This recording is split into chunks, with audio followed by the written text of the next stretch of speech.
Welcome in, ladies and gentlemen, boys and girls. I am trying to fix our layout on the fly, and I have done so. Oh, no, I made our guest bigger than I am. Now I fix it. Okay, great.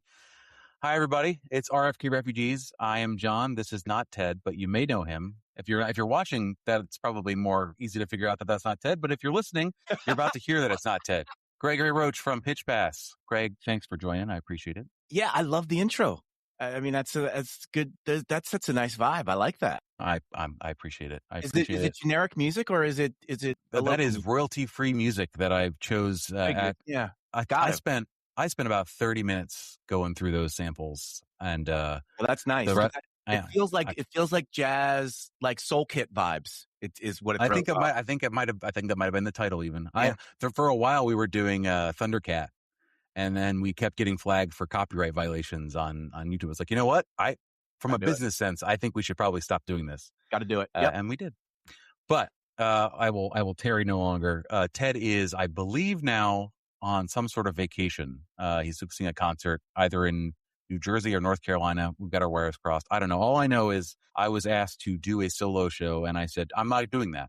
I refuse. I know a guy who feels largely about this team the same way I do, and I think would talks about it already now on his own show. I figured we'll spring in Gregory. So I always like to do this at the front instead of the end because, some people stop listening by the end. Everyone who's listening to us knows you and knows your show, but just in case there's a weird, they've threaded the needle. They've listened to RFK Refugees. They've not heard of Pitch Pass. Give us your elevator speech on Pitch Pass and more people can. Yeah. Well, first of all, I got to give you guys credit because you do a show every week, and it just sucks the life out of me. And I think to myself, what are we going to do this? And then it's just like, we don't do it. So, props to RFK Refugees for doing a show every week. My show, when I do it, is available at pitchpass.com, and you can check my ramblings out. I'm usually pretty good about live skeeting on Blue Sky during the games at Gregory Roche is Blue Sky. Prolific skeeter, I think if anyone says anything. Yeah, I can skeet with the best of them. And that's Roche is how you spell Roche. So Gregory Roche. I appreciate that. Yes, I think that we are not the most of sound mind to do a show every week. I think it's probably a mistake for our own mental health and our sort of where we're at.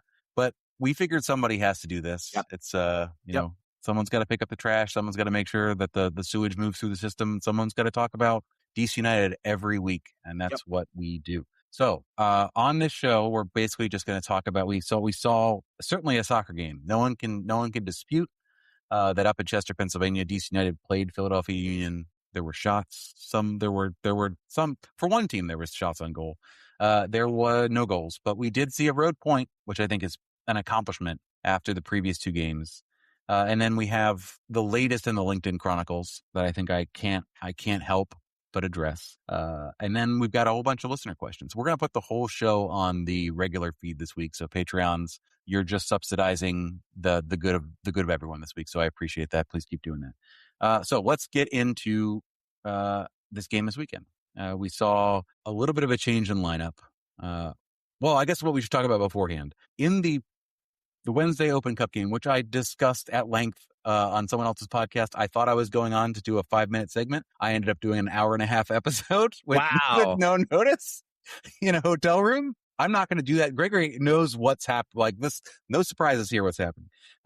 But after before I call it a thorough disappointment, what was your one big takeaway from the Open Cup? I don't want to call it debacle, but disappointment on Wednesday. What was your what were your feelings? I can't say I was disappointed because it was an expected kind of result, so I couldn't be disappointed about it. For me, I think that the big takeaway was what we saw in the Philly game. It seemed like One Knoxville was the end of Weiler's and Pirani. That to me felt like the big takeaway. Do you feel that was the same? I do. I was just going to say, like, the big from midweek on, every press availability, Renée Weiler was losing his mind about his team, and he was. I keep calling him. He sounds like he has a podcast that he talks about this team instead of coaches the team when he does his press conference, because he sounds exasperated. He sounds at the end of his rope. He sounds like, so what am I supposed to do? What am I, the coach? What do I make the lineups? What do I decide what attacking formation or what our philosophy is going to be or something? This team just doesn't want to try. These players are talking and laughing like a bunch of jokers in the middle of the game.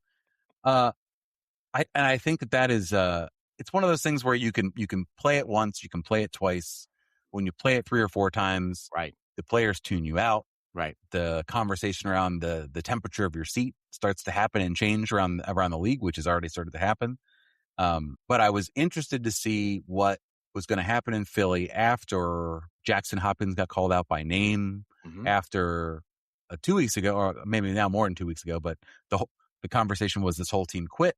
And then we lost 4-0. And then this game, it was, they deserved to win. They wanted it more. We didn't want it more. These are all things that fans would say. But typically, I think you and I experienced the Troy Lesesne experience. Troy, in a million years, would have never, ever done that. He would have said, it was probably my fault. I probably did it. It was in my choices in the lineup. It was in my preparation before the game. It was all my fault. But Renée has been seemingly reluctant to point the finger at himself for anything since he's been. I was trying to recall, had I ever heard him say that? Had I ever heard like a self-effacing word or like, a deflection away from his team's performance to him? And I have not really heard that in the press availability. Have you? Yeah, but I'm not sure why he would say that when, like, to me, he's been pumped up by the doctor, by Levian, and that's the thing. Like, even when he was hired, I kind of couldn't help but roll my eyes because I'm hearing about his resume and how extensive it is, and I'm like, okay, like he was in Germany, Switzerland. Is that better than MLS? I don't know. Japan. Yes, he's been all over the world, but it's not like he's been at top clubs every step of the way. But when they brought him in, it was kind of we've got a real coach now. It's no more Troy, no more Wayne learning on the job, no more Lasada, young up and come, no more Ben first time in. We've got a real coach. And if you're gonna say that and put that out there, and then also give the coach the highest amount of money you've ever given a coach, the coach is going to come in going, I guess I am a really well thought of and well regarded coach, so I can do whatever I want. And he's kind of doing whatever he wants. It's just a question of, to me, I don't know what he was told when he took this job on, right? Like he comes in, he probably is told, hey, we've got, and I think said so at the time. I remember very limited media availability of him when he was hired. And I mean, there was the whole debacle around the firing of the predecessor, how everybody got it brought in. It was rolled out very, very poorly. From that perspective of like, hey, fans, do you want to know who this person is that's the coach of this team that we just said is great and we gave him all this money? Too bad. You don't get to know that. Just hopefully you listen to the press conferences where he gives very short answers. Was he told, and what we understand is you've been backed. We're gonna give you the money you need to make the choices you need to make here. We've seen the folly of our errors in the past, and now going forward, we're going to be active on the international market. We're going to bring in big names, 3 big names. We're going to make sure that 3 DPs. We're going to fill the boat. He was at least publicly told all this. He saw the post. He saw the results of this transfer market, this transfer window. Like, I think everyone saw this perform. No, everyone said, who's going to create chances for this team? You've built this team. You don't have a 10. I don't know what Luis is yet, but other than that, you've not made any changes there. You've improved your defense. Baribo aside. Baribo for me is a like for like with Benteke earlier on in his contract. So that you've somewhat returned to par on that perspective. You've not solved the Pirani question. You've not brought any challenge. You said Jackson Hopkins is now your right winger, I guess. And Pegalo is not, there's not been any depth challenge to him on the left-hand side. So chance creation was always going to be a problem, and it is. We can't create. This game, we didn't even shoot the ball in the net. We haven't scored in 3 games. So what was he expecting? Like what he's very upset right now. Was he just expecting that this team could continue to 90-minute bite through steel 0-0 draw and get us to midpoint with a point per game? It sucks that I have to say what I'm about to say, which is kind of a question, but not really a question. You keep referring to he saw what the transfer window came in. I'm going to argue, John, that he wasn't just standing on the sidelines and then it was This is what you've given me. I guess I have to make salad out of the crap. I feel like he was the voice in the room going, I mean, he was in Romania scouting Lewis. He brought in Caden Clark. Those are two done deal. He did those two things. So if a number 10 wasn't brought in as an outsider, I'm looking at Weiler going, you can't look at the doctor or Levian and say, you told me we were going to do this and you didn't do it. You told them you wanted Lewis and they got Lewis. So like if you had said, here's a number 10 that I think we should bring in, I don't feel like the higher ups of him would have gone, nah. That's a bridge too far. I think Weiler's the one making the decisions. Now I don't know the answer. And that's what I'm like saying to you, John, like, I wish I did know who was making the decisions. And I wish we could discuss this with the knowledge of the hierarchy and who is making what decision on what level, but we don't know. But I'm going to speculate it's Weiler. So none of this should be coming out of left field because he was at the very least in the room for the decisions. And in my opinion, was at the head of the table dictating the decisions. I agree. I think what I was trying to say is either he was not surprised by who came in because he did it, or he should be pointing the finger somewhat at himself in these press conferences. That's what I'm really trying to say. Is like you went shopping. Right. Either you went shopping and got what you wanted, or you went shopping and you weren't backed in the way you wanted. You thought you could get more and you couldn't. Right. Or you gave the grocery list to the shopper and the family and they brought back the different brand that you asked for cheese and they brought back Velveeta instead of crap. You got great value. You had name brand. You got great value. Right. Exactly. Sorry. Although, but see, now that's another thing. I think you pointed this out on Blue Sky, and it was about what grade do you give this transfer window? Because if some of these are hits, your fullbacks are hits on mitigated success, and that's not something. I'll speak for myself. When I saw those names coming in, I was like, boy, that does not scream to me aspiration. These are signings. I mean, none of us can be experts about world soccer to the extent that we need to. When we bring in players, they're not players that you and I have seen and watched extensively. Typically, they're probably like, let's look this guy up on Wikipedia or transfer market. When we saw those names, I was like, well, I'm not excited by this. Particularly, Silvan Hefti hasn't played for 6 months. And once he got promoted, how great is this going to be? And then he comes in with 3 days practice, plays 90 minutes in a win against Philly, and then never stops playing. But isn't that typical DC United though, where we're really happy with Hefti, but like we were kind of okay at right back. So it was like, great. So now Aaron Herrera, who is one of the better right backs in the league, is now playing right midfield because we brought in a right back. And I just sit here and scratch my head of, okay, well, why is that a good thing? Oh, well, because he puts good balls in the box. You just shipped out the best aerial presence that MLS has ever seen. So why are balls in the box something that you need to prioritize? I agree. For sure. This is a schizophrenic roster build. Yes. Even now, even with with new insights and new personnel and new scouting and all the things that we have supposedly at our disposal now, it still does not feel like people in the know, people who subject themselves to this team on a regular basis could say, I know who they're going to target in the next window. I know what they need. It's obvious. This is what they'll do. So it is troubling from that perspective. And it is funny that our best signings happened in positions of not need. And it's also interesting because you're right. And that's something that United has suffered from in the post Olsen era, where it's you give somebody the keys, they bring in 7 guys, none of them work out or one of them works out. Then you bring in somebody else and then they bring in 7 guys and then 3 of the guys from the last regime and then so on and so forth. What I will say about this roster is that Weiler, as much as we just been crapping all over him, he's gotten the best out of Peltola.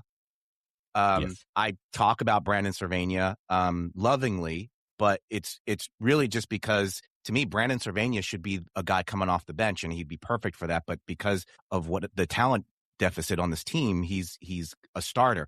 But Brandon Cervania is playing well. Those 2 outside backs are playing well. Kai Rolls was kind of mid last year, and this year he's kind of good enough, which is fine. So, like, even the guys that he had last year or came in from the previous regime, he kind of is coaching up, which makes the disconnect of, okay, but then the guys you brought in aren't. But just like you said, the outside backs are doing well. So, like, I don't know. Like, it's an incomplete. The grade is incomplete. I think but as you pointed out, and I think Ted enforced it too, is like, well, if you got good grades on all your homework, but then you took the exam and you got an F, what's your grade? Right. Like, Great you can't point. you can't miss on the most expensive player you've ever signed at a position of need and designated player role for DC United. Can't do it. Can't miss there. And You've done that. I don't understand. Like, obviously, something is going on with Lewis that is troubling, and not even from an outsider's point of view. Like, you just look and you go, "Wow, this guy's not playing any minutes. That's troubling." Then he plays against the League One side, and he is just on the field, and you're like, "That's troubling." Then he doesn't even suit up for the next match, injury, whatever. It pulls up, and so it almost feels like, man, this guy keeps getting injured right at an inopportune time. But really, it's just because I feel like Weiler's like, I can't expose this guy. But that's the troubling thing is that was your big guy. Like, I kind of feel like I'm going to say something that I have not skeeted yet. But it's a belief. It's a belief that I have. The doctor is in California. We all know that. And I'm sure we'll get to the LinkedIn Chronicles in a second.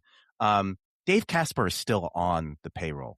Ty Baribo is a Dave Casper-esque signing of hey, you know what we can do? We can bring in somebody in the league who maybe is either undervalued or underappreciated, and we can get the best out of them. We've seen that from the day Dave Casper walked in the door. So we can talk about how the hierarchy is Levian, the doctor, Weiler. Somewhere in that chain, Casper has somebody's ear and is still in the room. He's on staff, so I don't think that's like kind of like a crazy statement to make. Definitely not. My concern is how much in the room is he? And if the doctor is spending 12 months of the year in LA for just some fly-ins, then really somebody's going to make the decisions or at least be in the room with Weiler to make the decisions.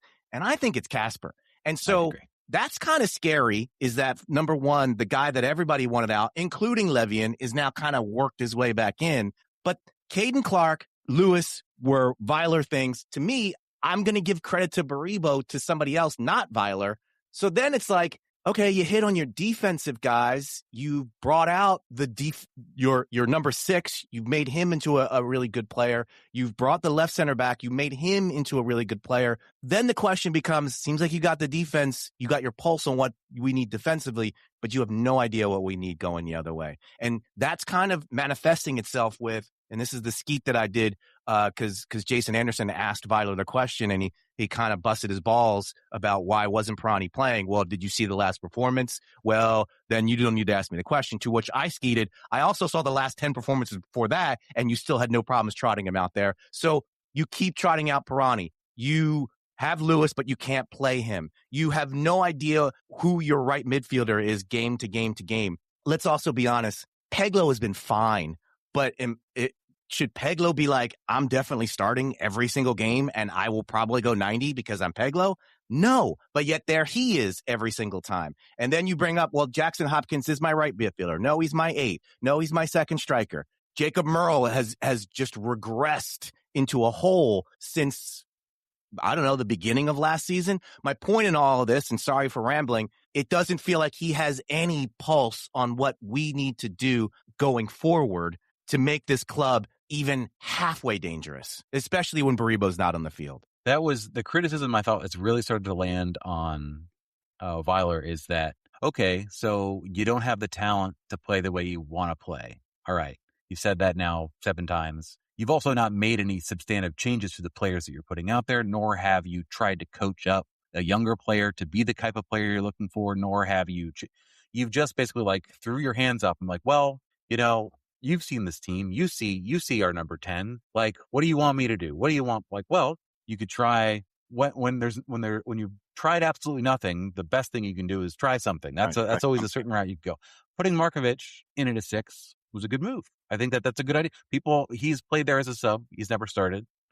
I thought he played pretty well there in Philadelphia. I think getting Pirani off the field was good. I think it's funny that I think what did it was Pirani laughing on the field or stropping around after the game and not going over to see the fans and just sort of really wearing his disappointment on his sleeve, I think was the breaking point rather than his play on the field. He says, "Haven't you seen his play the last couple of games?" And that is like Jason's a better man than I, because I think the facial leakage from him saying that to me, I'd be like, "Buddy, have you read? Have you listened to anything anywhere? Like it has somehow been exclusively the domain of DC United coaches and Mackay, and to tell us that he is a better player than he is. Everyone, the national media has seen it, the fans have seen it. Everyone knows this is not the place and role for this player. Everyone knows it, and you're just now be like, oh well, I saw it. You guys, no, you didn't see it because you saw him in the second half of last year, and you decided to keep rolling him out this year.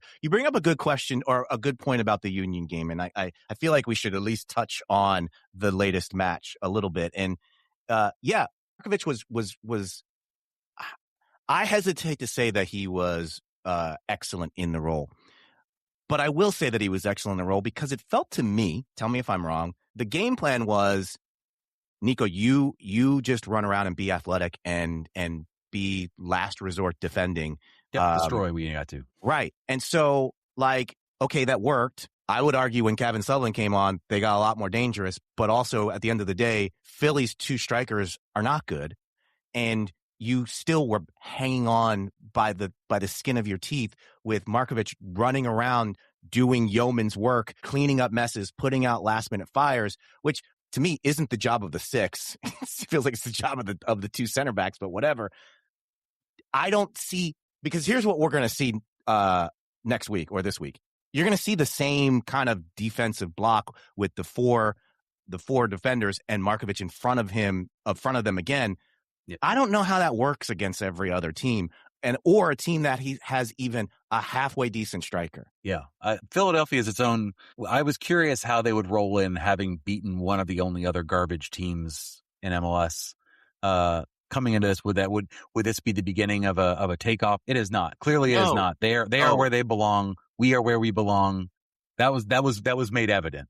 I think playing Red Bulls after an Open Cup flop, play him out 120 minutes, getting a lot of minutes on some of these players' legs who are for some reason unsubbable, and then some of those players playing again on the weekend. I think the hold on. New York Red Bulls not been great so far this year either, but I think that our strategy of let's just hold on for a point, and if we can sneak something on a set piece, that'll be our only chance to score. I think this is going to go back to a multi-goal defeat rather than a repeat of the Philly performance. It'll be interesting. And here, two things about the Union.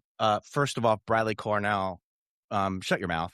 Like, you and I, John, can sit here and rag on DC United because we're in the trenches every day, and this is our club. It's like family. Don't make fun of my brother. That's right. We can say it. You can't say it. Like, don't say one team came to play. You guys didn't really come to play. So let's not act like you guys were playing beautiful football and this park the bus mentality is the only thing that stymies you. You guys were pretty god-awful as well. There were goals out there to be had for you, Philadelphia Union, and you didn't have the talent to get it. And the talent that you did have to get it, you decided to bench and only play for 25 minutes. So ease off, buddy. Just ease off. What is your thinking why they're doing that? Why are they not?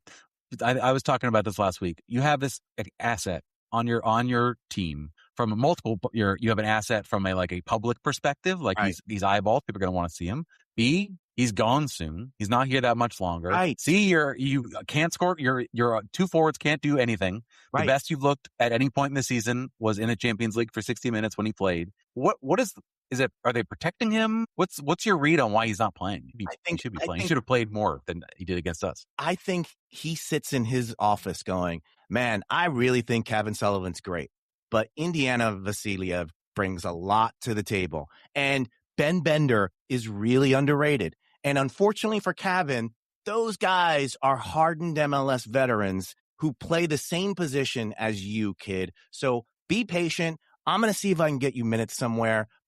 But these guys, there's a going back to Benny Ball, there's a certain grit that these guys bring that I really cannot live without. And so I need those guys on the pitch. You're probably right. But only one team came to play, Bradley. Only one team came to play. Yeah. Who? Yeah. Boy. SKC also apparently tried to do a loan interseason loan, which I think is hilarious. That is a very funny kind of troll-esque move. Like two teams at the bottom of the table were like, you got this one guy, you're not playing. He's good. Can we have him? Like, no, he's going to sit on our bench. Right. That's what he's going to say. But for us to bring it back to United, we're seeing it as well. How does Oscar Aviles knock it on the pitch against One Knoxville? We are in the same situation where you are screaming for wide players. This is a wide player. We are not going anywhere this year. Can we see what we have in him against a League One side? You don't have an MLS Next Pro team. This is MLS Next Pro adjacent. To me, they're the same level. This is a level that he should be playing at and could be playing at. If he had a team, he would be playing at that level. And instead, you do not play him at all. And it's just, for me, like, we don't have anything in the present, and we're not building anything towards the future. And we know Weiler's out the door at some point in the not too distant future, which back to the press conferences, it already feels to me like he's doing the whole, I couldn't do anything with this. I couldn't do anything with that team. I got to go. And if he's setting himself up, why would he resign? If I'm Weiler, I'm looking to get fired because then I get paid. That's right. He's going to do the Ibrahimovic thing and be like, don't count my goals in MLS. I was just there on vacation. It's not real. He's going to say, this doesn't count towards my winning percentage. This is not a real league. Exactly. All right. You ready? I am ready. I want to talk about. I know what you're bringing up. We did no show rundown, but I know as soon as you stopped and said, all right, I knew where we were going. So you ready to go? I am ready to go. All right. So once again, he's at it again, ladies and gentlemen. We have talked about the cesspool, the professional cesspool that is LinkedIn. It's a place I don't recommend you spend any more time than is absolutely necessary in your life. You're looking for a job. Okay. Yeah. Get on there. Throw your resume on there. Start. Go ahead. Wouldn't even say that because I was somebody who had an aspiration to go. You know what? I've just been put out of work.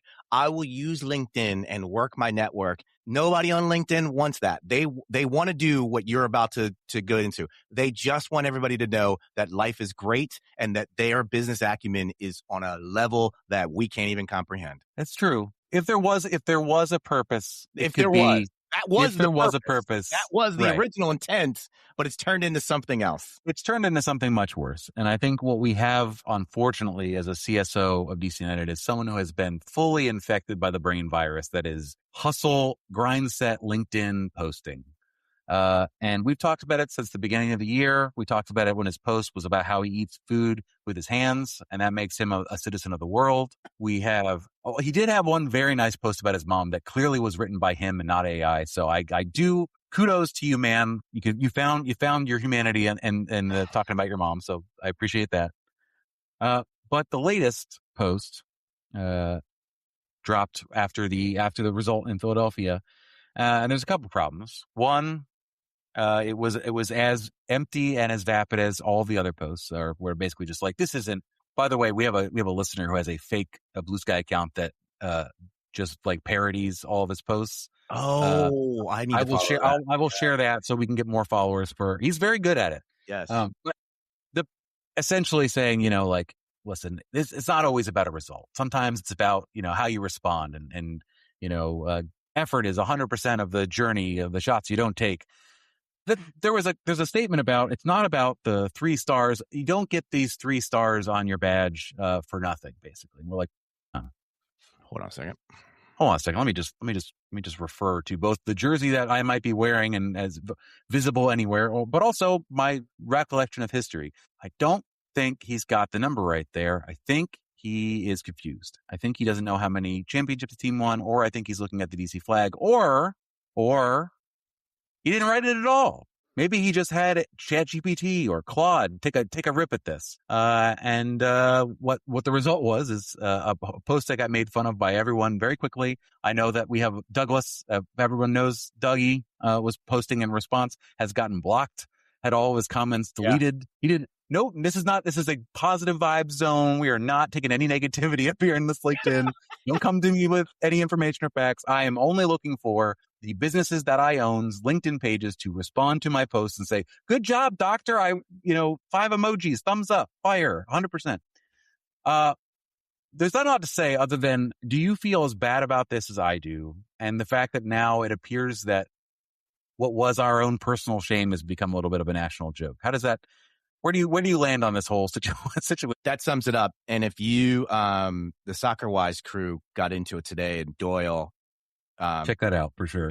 He basically gave you word for word. They ran it through basically an AI checker, and it came up 100% AI, like all of the hallmarks of an AI written post, which is how you end up with 3 stars on the badge and not know. Well, that's not how you end up with three stars on the badge. When you run it through AI, and maybe you've never seen a game. I don't know. Like, I just feel like he just looked at a picture on social media and was like, great crowd. Well, that wasn't a home game. Oh, I got to post. And so, look, I didn't think that there was a lower level of embarrassment that we could go through as DC United fans than the last few years. I didn't think that there was a more frustrating, and I'll say it again, embarrassing owner than the owner that we have. Montreal's making a run for it, but yes, speed running. I just feel like this is, I don't know how we can go lower. And yet we did this went lower, and you are the CSO of this team, and you don't live in the market. I have no idea how often you're in the market. I don't know if he's done press yet. But he's not available to the press, and it's not confirmed that you have seen a game. There is a Turkish documentary that I can 100% tell he hired a film crew to do a documentary, of course, on him. Did you see that, John? No. Is this already released or to be released? No, it's on YouTube. It's really well shot. And it's him in Audi Field. So I know at some point he's been in Audi Field, but it's definitely not game day. So I don't have any confirmation that he's been to a game. And now I also don't know if he's ever seen the jersey. And so it's the new 6 fingers on a hand. It's 3 stars on a badge, I think is the. Yeah. 3. That I love that. So we will definitely, both of us in the future, be skeeting whenever something happens. It's 3 stars on the badge.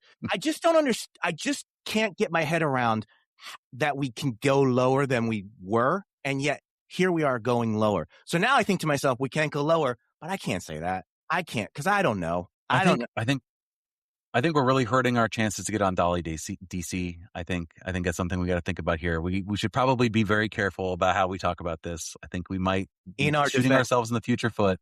In our defense, Dolly DC, I will ask you right now, because you know about my podcast, Pitch Pass. What will release more episodes this season?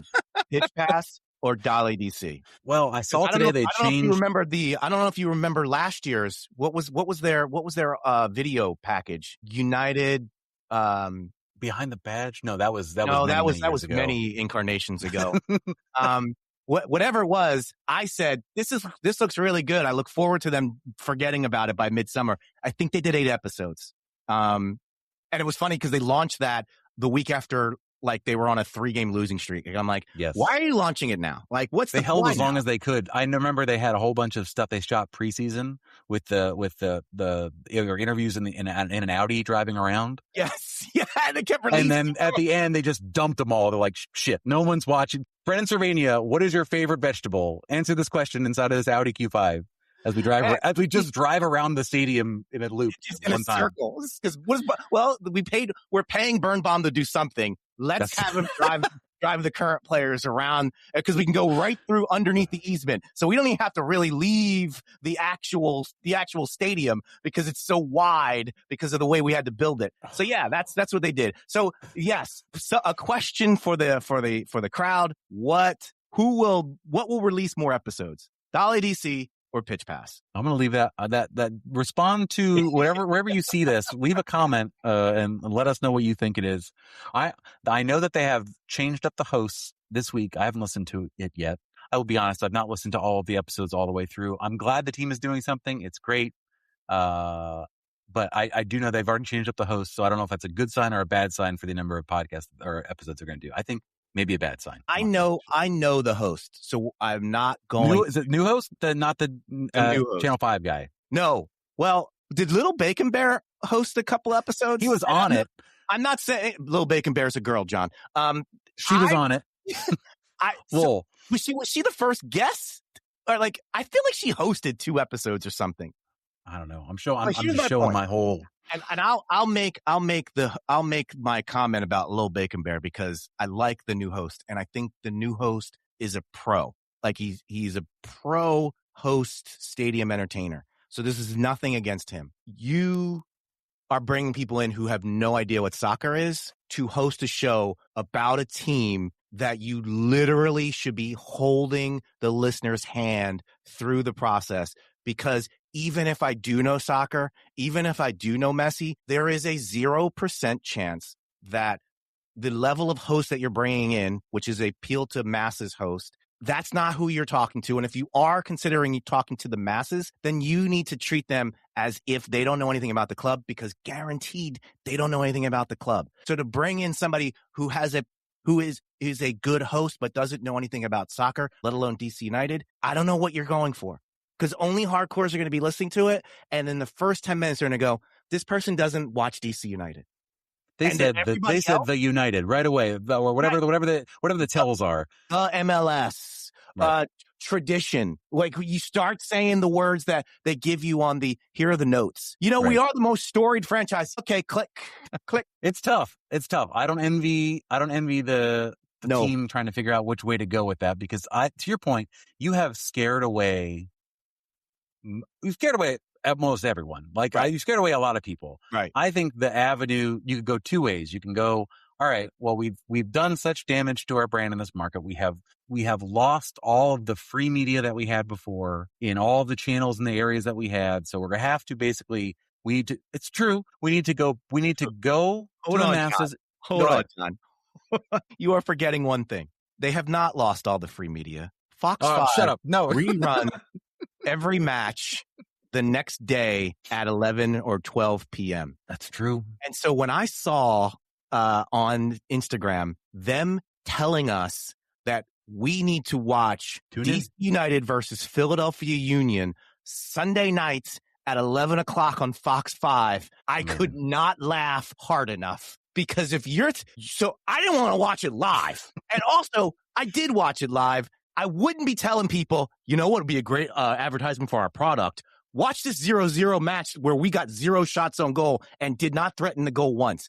Go watch that and tell us how much you love us, and then listen to Dolly DC. They need to do is market it in a correct way as a cure for insomnia, because it's a late night 11 o'clock 0-0 draw. Perfect. We're going to help you out. We're doing a public health. We're doing a service for our folks. If you can't fall asleep, if you've tried medicine, if you've tried melatonin and meditation, I suggest to you watch this game, and I am sure that before 1 a.m. you will be asleep for once in your life. Perfect. I'm sorry, I derailed you. There's no more free media. Golf is not walking through that door to write up some kind of expose on whatever, to even give you negative press. Like, you're not getting any press right now. He was apparently there at the last home. He was there at the Open Cup game, which is perfect. Writing an article on the Open Cup. Because he's like, all right, I'll do this. I guess this is closer. I could do that. But all that to say, like, I don't know how you position it. I feel like if all that are paying attention left are the dead enders who are listening to the show, hi everybody. Yep. Or are, disconnected former fans that have, faded away a little bit. I feel like that is still the people who you are more likely to get back with, like, a really focused, like like, be aware of your history, dig into that in a way that's not patronizing and not pat, but also, like, dig into, like, the second level of history. Like, everyone knows the cups, everyone knows the big players. Get to that second level, like the remember some guys level. That would excite me. Like, have Tino on there to talk about what's going on at Pipeline. He's actually probably too high up there. I would like there's a bunch of, like, Connor Doyle still playing in the USL. Right. Connor Doyle. Cool. I would listen to that. Clyde Sims is literally opening up a spin franchise, Revved, which is his franchise because he was in New England and he's revered in New England, even though his best years were here in DC. But Clyde Sims is literally opening up a business 3 blocks away from your stadium. Why don't you bring him in to talk about some of and they weren't glory days, but he was a beloved figure on the team when they were at RFK. And so you, like, tap into that and then let him plug his new business. Like, this is easy, John. I think it is. I think They bring me and you in as ideators here. They have the budget. They have the ability, the connections. They would say, build us a show that would make people that hate us right now hate us a little less. It won't cost a lot of money. Right. Here's what we do. I think you and I could probably at least construct the bones for that. Easy. Thing. And really, like we just said, it's lean. Like, okay, we don't want to talk about the Philly match. Sure. Clyde Sims is on this week. Guess what? United Sickos dead enders are going to tune in because they remember Clyde Sims and they have fond memories of him. But unfortunately, in the storied 30-year history of this glorious club, only Steve Birnbaum, Marco Echeverri, Jaime Moreno, and it's not Ben Olsen. Only those three players have ever played for DC United. They're the only three, John, who have ever worn the colors of the black and red for DC United. And so because of that, we can't overexpose them. And since no one else has ever played for the team before, we can't have anybody else other than those three. And sometime in late August, when nobody's coming to the game, we will ask Jaime Moreno to come back again at halftime and wave again to acknowledge our past glory days. Eddie Pope lives in DC.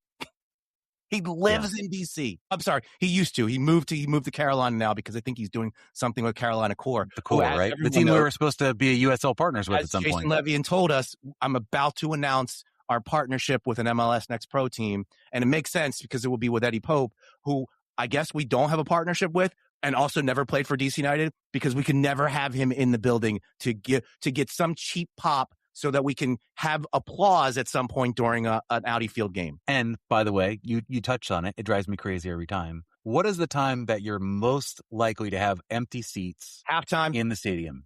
Is it halftime? Is it when everyone goes to pee and gets their food? Let's bring out the high leverage feel good moment right then, so that the pop is nobody and he's just waving at the empty stands in the suites, where the suites people have gone back into the inside during halftime. Are we still planting a flag ad nauseum? John? We can talk forever about the mistakes this club makes, but these are mistakes of lack of knowledge and lack of care about your lack of knowledge. And I do think that's the stuff that's fixable. There's so many things that aren't fixable. There are so many things that could be fixable by hiring like people an easy fix of, and I've said this, I talked about planting the flag. Plant the flag in front of the supporters group and let the flag fly in front of the supporters group for the entire game, rather than walking 3 steps past the stairway, having somebody plant a flag and then immediately taking the flag and going back behind the thing. Like, symbolism too heavy there. Exactly. So get Eddie Pope to come out, wave the flag in front of the supporters 30 seconds before kickoff, plant that freaking flag, get the crowd pumped up, get your supporters pumped up, and now we're ready to go. Nope, we're going to do it at halftime, and we're not even going to do it in the first 5 minutes of halftime. We're going to do it like 10 minutes in when literally nobody is there. And so they can, and also we're going to do it in front of the club seats that nobody's in at any point in the match. When they come out and they are being honored in front of red seats as far as the eye can see, instead of someplace where people will actually applaud them. Why do that? It's very frustrating. It's all indicative, John, of what's going on the field. So, even though it does sound like we're ranting and raving, this is all indicative of half measures off the field, which translates directly into half measures on the field. We're going to put a lot of money into the team this offseason. We're not going to do what the owner said and fill all 3 DP slots for some reason. So we're going to put money into the team. We're going to bring a record-breaking striker in, but we're not going to go the next step of now we're going to bring in somebody to create chances for this record-breaking signing. We're not going to bring in somebody to create chances for this poacher, this fox in the box who just scores goals in the box, but we're never going to have him be on the ball in the box because no one can get him the ball in the box. So now he's dropping back to midfield to create because he's the best creator on the team, because we decided we were going to go 2/3 of the way. And then we got there and we're like, nah, we're going to head back. This is the team. We're good. It's the analogy of, it's the same thing as the flag thing. It's like very much like we've got this good idea, but we're unable to conceptualize how it fits in the broader scheme of things. Can't close We're going to do it halfway. We can't close the deal. Can't close it. It is, it's frustrating. It's, I think we're entitled to it, having had to talk about this team as much and as frequently as much. one other, I'm going to hit on your hobby horse too real quick. Who is the current academy director of DC United and what's going on there? The one last year, this one or the one before it? I remember you had an interview with the academy director and it was one of the more awkward, what was his name? Pat Okama. Yeah, I felt the discomfort during that going on. It wasn't from your end. I felt like you were asking pretty legitimate questions and he did not seem to feel comfortable with them. Yeah. I mean, in my opinion, I thought that Pat was trying to carry a little water for the club. This is the thing. Like, when I make fun of DC United, and I want to be clear about this, when I make fun of DC United, it is not about anybody who works in the organization except for the doctor. All right, he's the one. Now, he earns it. He earns it, and Weiler, and especially the owner. But for every person who is rolling up their sleeves and trying to make this club respectable and running into no answer on a question, like, somebody has definitely said, we need to do something with our podcast. And it was, yeah, I agree. But then there's no follow up with whoever their superior is. So, like, to me, whenever I talk to somebody within the organization, I always have this bit of sympathy of like, man, you're working your ass off, but it's just not like you're running into a wall. And I felt like that's what Pat was doing in that conversation. And you might recognize him, John, because he coached the first team for a few matches. Kevin Flanagan he's still here. He's still here. He's the academy director. And I assume since he was brought in under the previous regime, they would have transitioned. I'm glad that that's not the case. Well, continuity is good. Yeah. I mean, but who's evaluating him? The doctor is in Orange County having AI compose LinkedIn posts for him. So I don't know how granular he's getting with the academy. He doesn't know there's 4 stars on the first team's badge. So I don't know how he might not know. He's under the wire. He's just don't have a big expense report and you can just keep rolling. So he is the academy. He is the current academy director for DC United. And I will tell you, John, like, you alluded to this being my thing. I'm heavily invested in youth. I'm an Ajax fan, and it's grow your guys, put them in the shop window, let them play for your club for 2 to 3 years, sell them for $10 million plus. And that's how I grew to love the game. And we live in Washington, D.C., one of the most talent-rich areas in the country. And it should be as easy as there should be 3 homegrown players in the starting lineup every week, and there should be 5 in the team every week. And it's not that hard to do. And it's not like you've got some sort of, like, the Philly thing is frustrating if I'm a Philly fan, but at least you could say, well, we're trying to win a championship. We don't have time to blood in. We don't make the playoffs. We win wooden spoons. There's really no reason to not play young players. And we talk about getting people excited. Guess what? A kid from Woodbridge, Virginia is going to get Woodbridge excited to come see a DC United game. A kid from Upper Marlboro, Maryland, in the team is going to get people excited to watch DC. Much more excited than they are to watch Brandon Cervania play again. Again, I know there's a lot of Brandon Cervania hate coming from me. It's not that. It's just we can do better, and we should do better. It's the time I showed the Brandon Cervania card that I have Brandon always. Cervania FC Dallas card. I do. Team spirit. I love. I don't know why he's on the. Yeah, I don't have any problem with him. It's fine. He's not the problem. To your point, Fredericksburg's own Jackson Hopkins, the only time Freelance Star has ever written a DC United article is to talk about Jackson Hopkins. So exactly. And I'm in the bag for him. And the marketing campaign this winter, because I was like, well, I don't know who they're going to market because Benteke was in every piece and now he's gone. And they leaned into Jackson Hopkins, and they should, because he's a homegrown. But I will tell you, Red Bulls are playing a kid born in 2009. We are playing a kid born in 2009. We are selling our youth. Jackson Hopkins was born in 2004. He's not old. I'm not saying he's old, but I'm saying, relatively speaking, we are not leaning into our youth. We are not leaning into our youth. And so I like that they're spotlighting Hopkins. I want them to play Gavin Turner more. Yeah. But like, these are, again, our half measures. We play youth. Yeah. In 04. Yeah. Turner is, I think he's lucky. We're getting the 15-minute chunk. I think he's building his way into being a more rotational player. So that's good. That could have happened last year. Well, you know what's funny? It seems like he was on the same plan as Lewis, And yet now Lewis is being scaled back and Turner is being scaled up, where it's, you know what, new guy to the league. Yes, he's a DP, but it's going to take him a while to get acclimated. You're going to see him for 20 minutes. You'll see him for 30 minutes. You'll see him for 60 minutes. Now I feel like that's what Gavin Turner is being ramped up to do as well. True.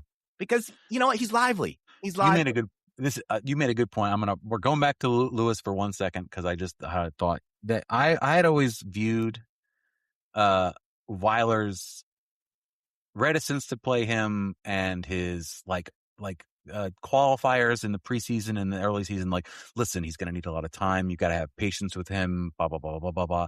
I was at first viewing that as him protecting the player.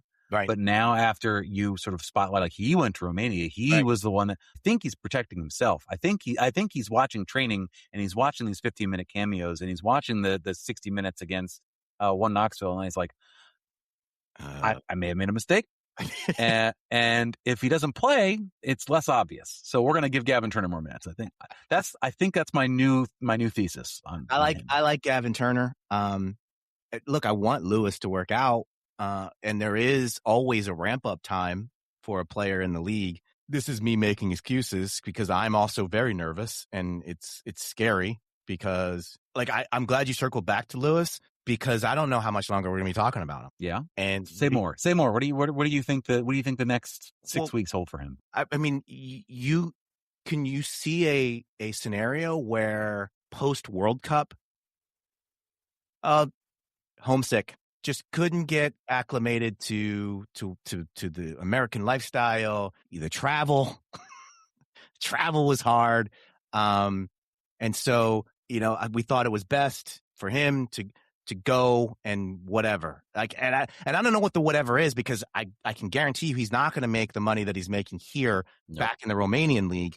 And he's not he's not like putting zeros on his price tag for a club outside of Romania. So I'm not sure how you do offload him, but I can see a scenario where the homesick card comes into play, and Lewis goes out with a whimper before the end of this season. Man, that would make Edison Flores look like quite a catch. If that is the run, I thought you were going to say that it was going to make Weiler look bad.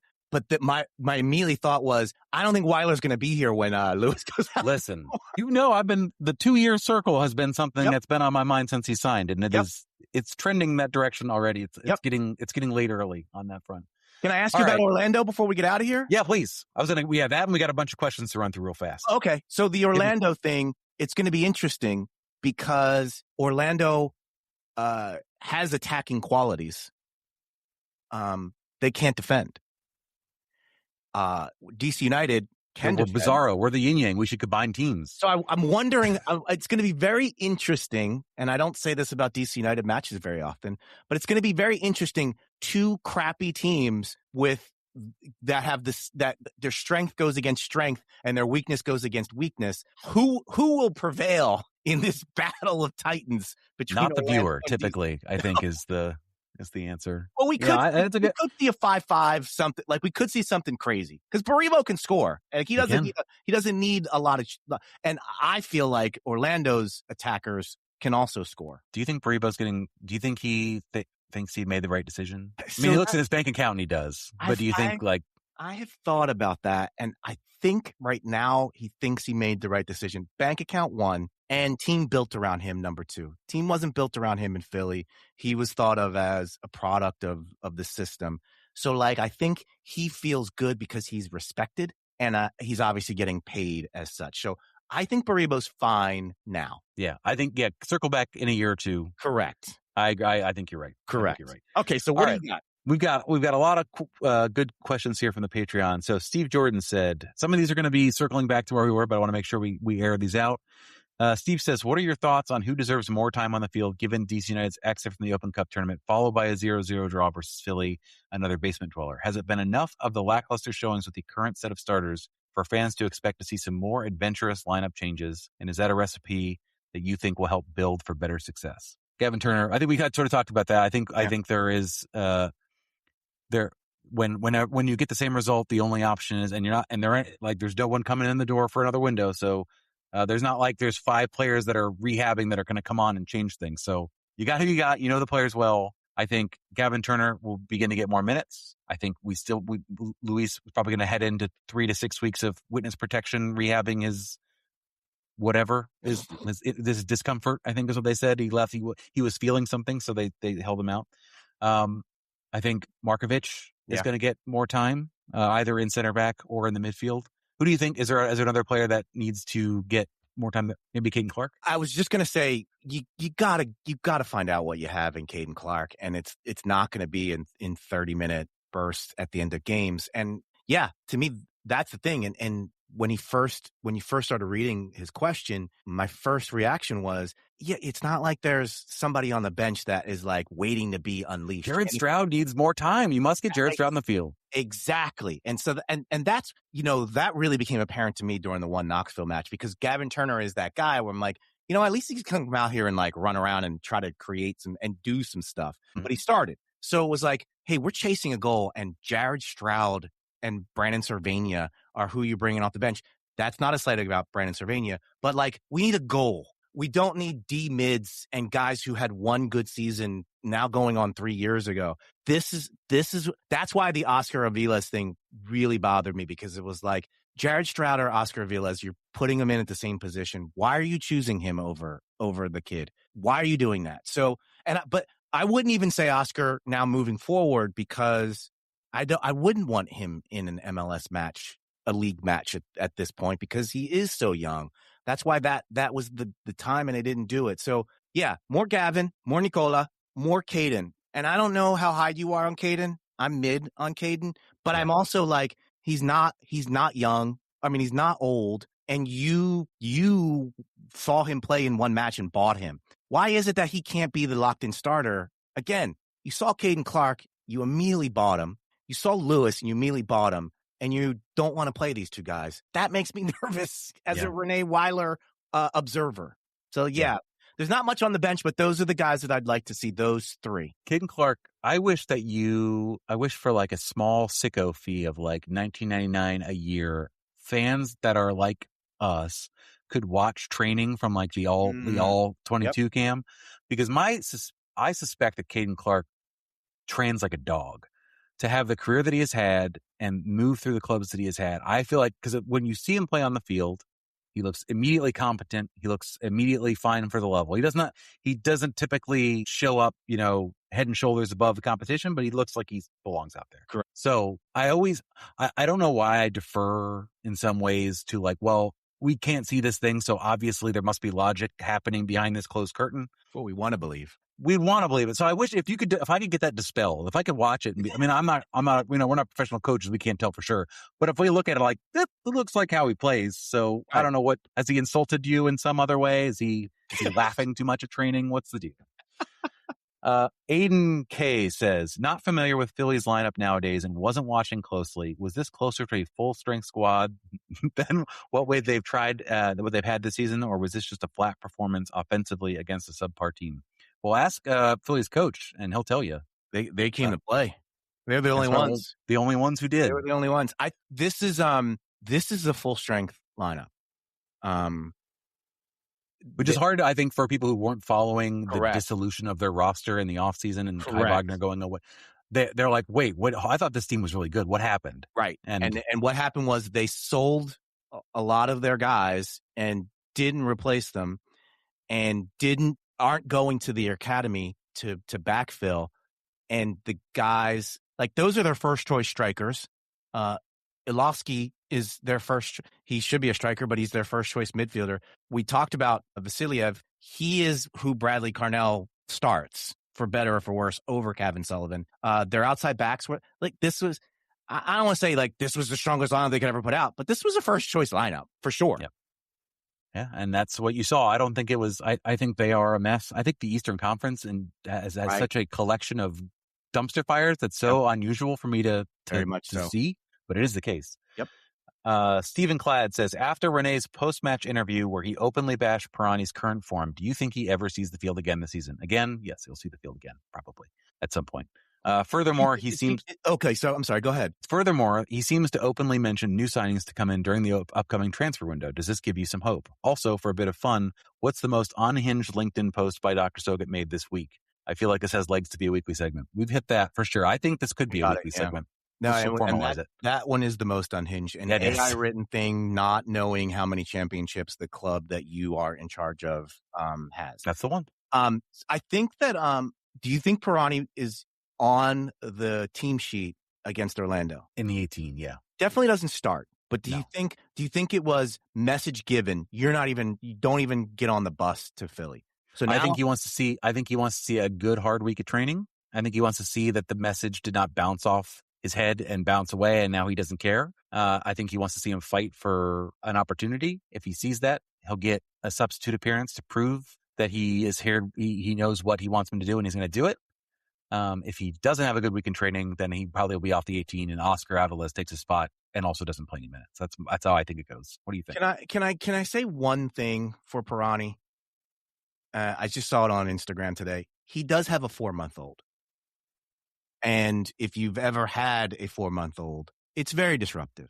Now, I'll take all that back by saying he's not playing any better or worse than he has the last 4 years on this. It's not like a year ago he was awesome, but now he can't get to sleep. He had this like 3-week window where he scored 4 goals, and I had to buy a Pirani jersey because I had slagged him so much like that I had promised. So I owned one for a while, and I sold it for $30 in the offseason to somebody. Sorry, whoever bought it on eBay. But yeah, it's not like that is the. He does it every year, and I skied it on Blue Sky. Let's remember, this is Pirani in September when he goes off and scores like 4 goals in 7 matches in his 20-minute cameos off the bench, and everybody tries to sell themselves, including the club, on Gabriel Pirani. He's for a super sub, baby. That's what he is. He's right. That's the only. By the way, that's not what he is. But that's the only role. That's the only role that he has been even marginally successful at is as a super sub. So why don't you just bite the bullet and go?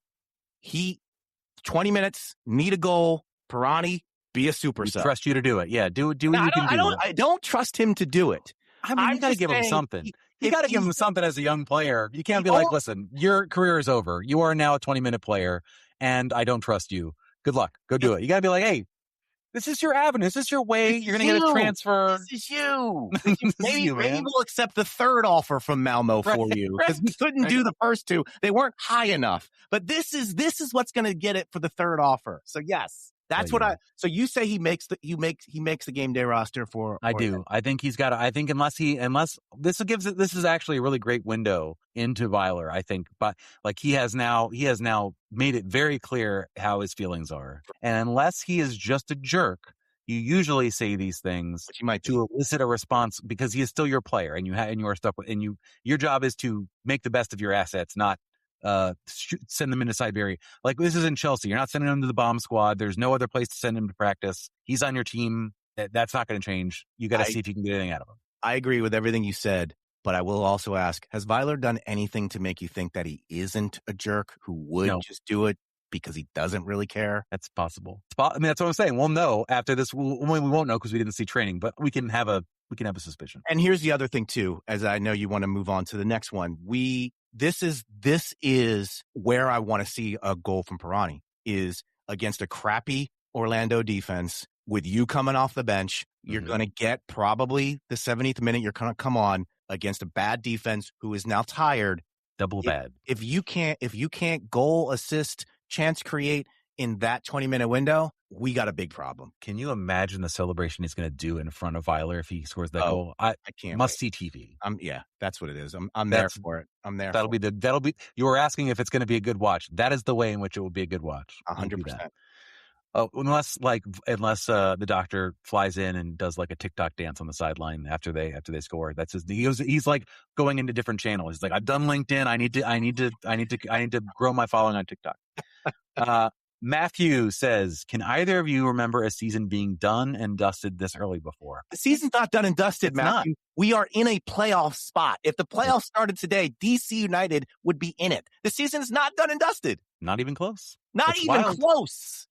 There are too many teams that cannot find the light switch at all to even. They haven't started. They're still in the starting blocks. So that's the thing. Like, I also like MLS, like as a league. This Apple window, I can understand why people will go, this season's over, because you can't watch any of the other Eastern Conference teams because everybody plays at 7:30. And if you choose to watch DC United, sorry, but also you miss all the other teams. If you go down the list, Montreal is not good. New England is, would you say not good or inconsistent? I would say probably not good. Orlando. They're not as Atlanta, like you said. Orlando, Atlanta, not good. Columbus, not great. Columbus is not you were worried about the Union, who also are not good. If you were surprised to see them this week look as bad as they did, go check out a Columbus Crew game. They are not even close to what they were 7 months ago. So we just rattled off 7 clubs, and I barely broke a sweat. Toronto is not good. These teams are all in the Eastern Conference, and none of them are really that good. So DC is not out of it. This year is not done and dusted. It's a struggle because you listen to the coach basically saying we can't score goals. These players aren't good. So you hear that, you log that, and you say, okay, that's where we're at.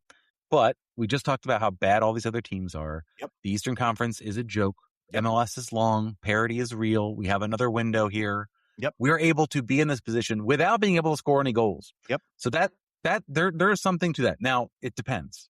When you entered this season and you saw Luis come here and you read all the press about it being the biggest spend and we're back. If you heard that and said, I think we're going to play really exciting soccer and I think we're going to be in the like 2, 3, 4 spots, not the 7, 8, 9 spots. You read that was your expectation. You read the doctor's LinkedIn posts, which can't help but get you excited. I see. Right. I know. Yeah. So if you were that guy, then the season's over for you because that's not where they're going to be. It is entirely, I don't want to say likely, but it is entirely reasonable and possible to see this team make the playoffs. Yes. In this year. How many teams a week? I read off 7. We're like right there. We're in the middle now. And I didn't even bring up Red Bulls, who aren't a bad team, but have lost to Montreal twice. And Montreal is god awful. And they've beaten the New York Red Bulls twice. So like it's all to play for. Sadly, it's such a weird. This is the weird. The frustrating thing too is if they were able. I mean, I don't think that there's an off season that they could have had in their salary cap situation, being in the wooden spoon position, no longer having the you suck money of MLS 2.0 to help you get a lot better. That they could have magically jumped into that 2, 3, 4 spot somehow. But this is the worst year. This is the best year for them to have been able to be a marginally improved team, like offensively. You would have seen you would have been in the 5, 6, 7 conversation, 4, 5, 6, just because of how bad everything else went. Everyone else is going to improve too, I think, to some degree. The cream rises to the top. The team that has infinite money in Atlanta can only be so bad for so long. He keeps telling himself, but it just seems like this if they could have figured out a way to be more transformative in this window, if Luis could have hit the ground running, that's it. We're kind of there. We're talking. Right. If you had hit on Luis and you had filled the third DP slot that you said you were going to do with a chance creator, you're top 4 in the Eastern Conference. Right now. Right now you are. And I never thought of it that way. And the way you framed it is perfect because it was like, yeah, it was there. And yes, a playoff spot is definitely still there, but like it was there to do one of those 2 window turnarounds where it's, wait a second, is United good? Well, not good, but everybody else is not good at all. And you've got your 3 DPs are firing all cylinders and you lock down your defense with your signings and your elevating and development of other players. It was there. And what I will add to your comment is it's also sad that it was there, except for you missed on Luis and you did not bring a chance creator in. 2 moves. You were 2 moves away from really saying there's a Miami, there's a Nashville, maybe NYC, but like now you're talking like we're in NYC. Second tier. Yep, second tier on the Eastern Conference. Yeah, you're just behind You're not just behind, but you're behind Nashville and Miami, but you're grinding around with NYC and clubs like that instead of Orlando and clubs like that. And it was 2 moves, John. One of which you made and missed, and one you just said, I'm not even going to make the move. Right.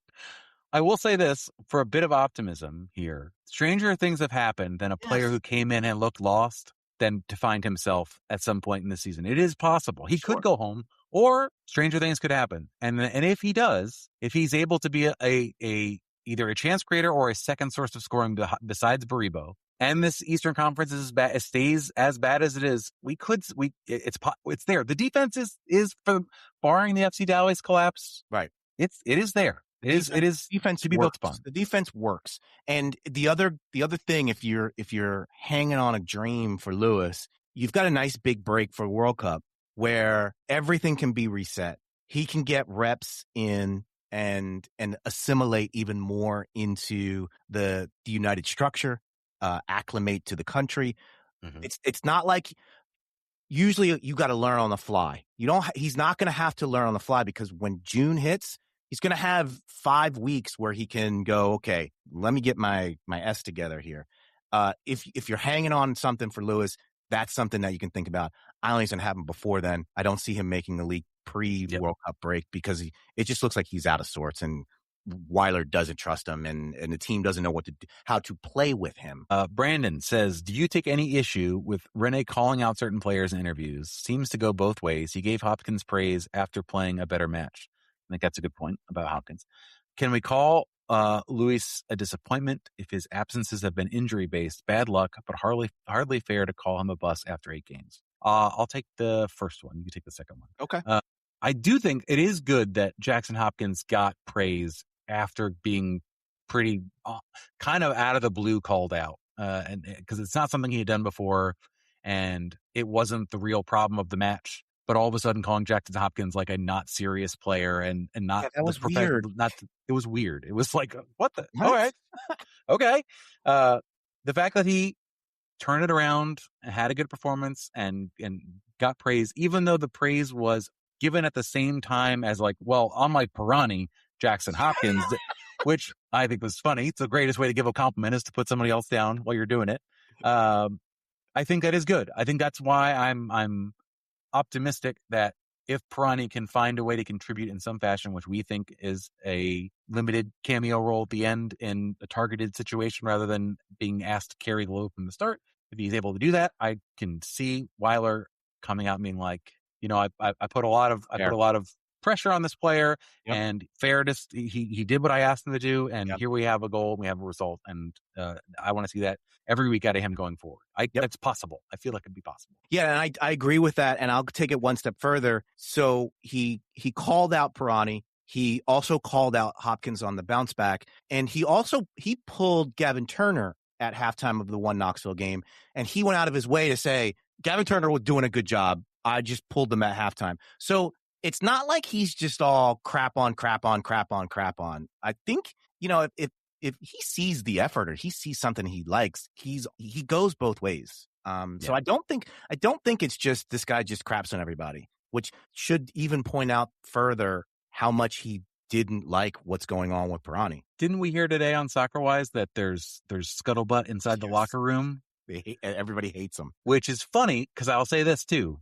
The rap on DC United from Olsen through Rooney, I don't know about maybe not so much last year, is that locker room does not leak. Things aren't aired as much. I mean, Pablo was there, but you were not hearing anecdotes from inside the room about how much this sucks or that sucks. You had Pablo had great sourcing within team administration about how things were messed up, but not in the locker room. Right, the locker room did not leak, and I think it's single source. We'll see. It's good. It's someone who knows what he's talking about very typically, but it'll be interesting to see if that continues. Both if the coaching, if the call outs continue, it'll be interesting to see if this picks up a little more steam because player power can do things. If you're a Chelsea fan, you certainly know that. Agreed. So the second part is the second part is it fair to call Lewis a disappointment if absences have been injury based? We question that they've all been injury based, strictly speaking. I was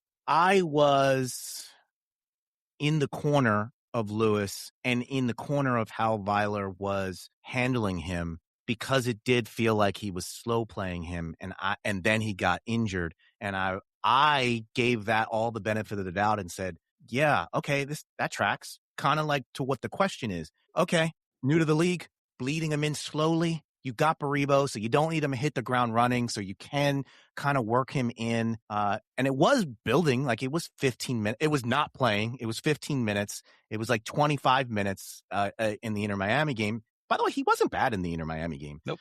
And then the injury comes up and you're like, oh, just as he was getting up to speed, he has a setback. And then now he's got to work his fitness back up because apparently he didn't do anything on the international break other than heal up. I was saying that publicly.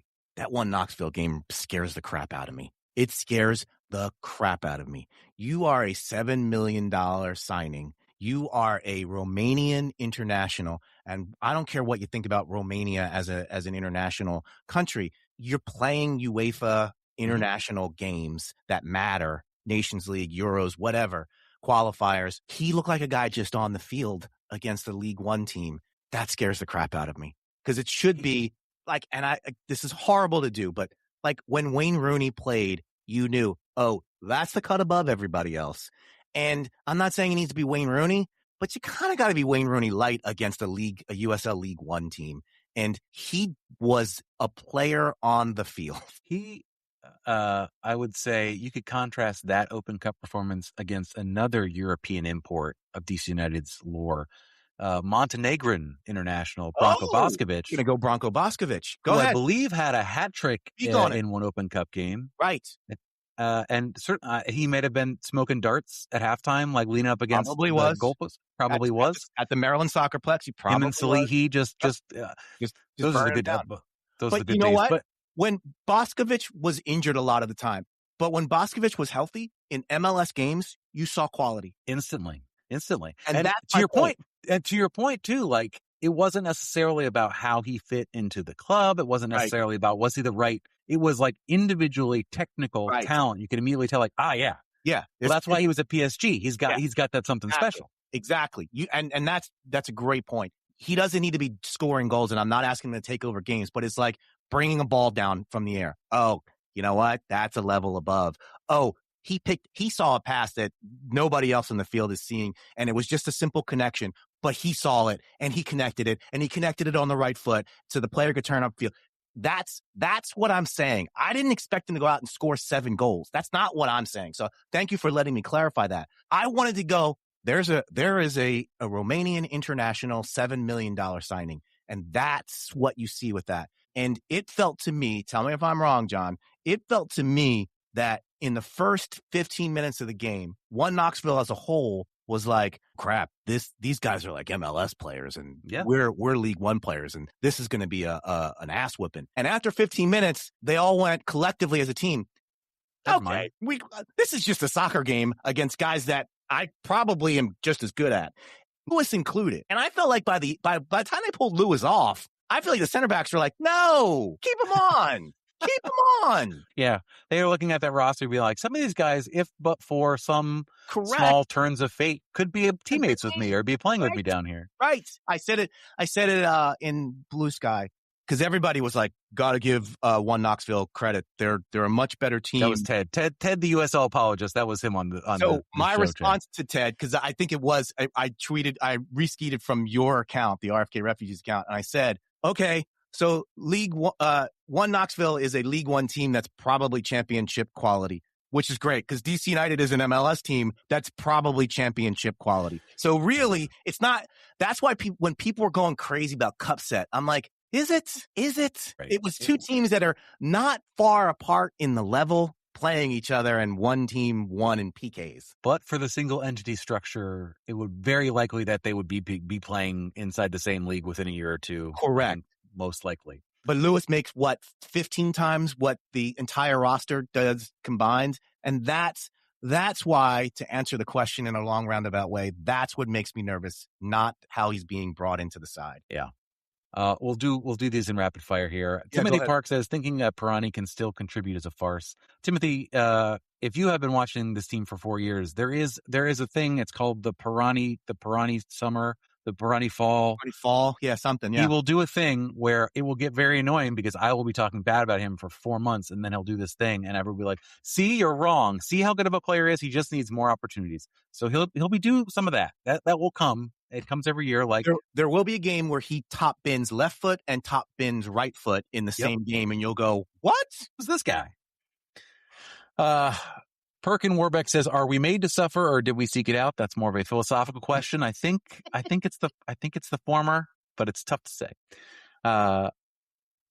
This is an interesting one about Renée called out. This is Bear Witness says, Renée called out a lack of fighting spirit, and this is the lineup without Pirani. Which players do we think? No, that's not the question I wanted to read. I wanted to see. VA Wanderer says, "There's no clear answer, but the team did unite. Did the team unite and play as a unit because of Renée or against Renée?"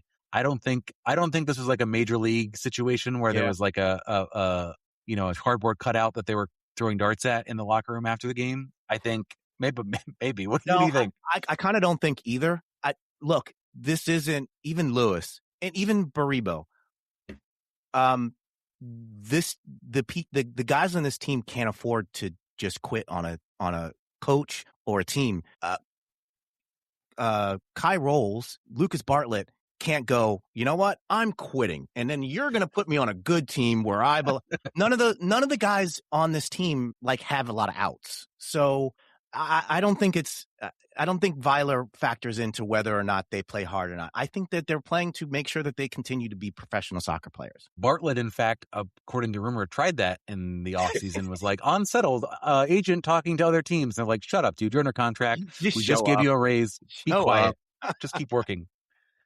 Well, I think we got to all the ones that we haven't actually got to already. So I think, we are in us.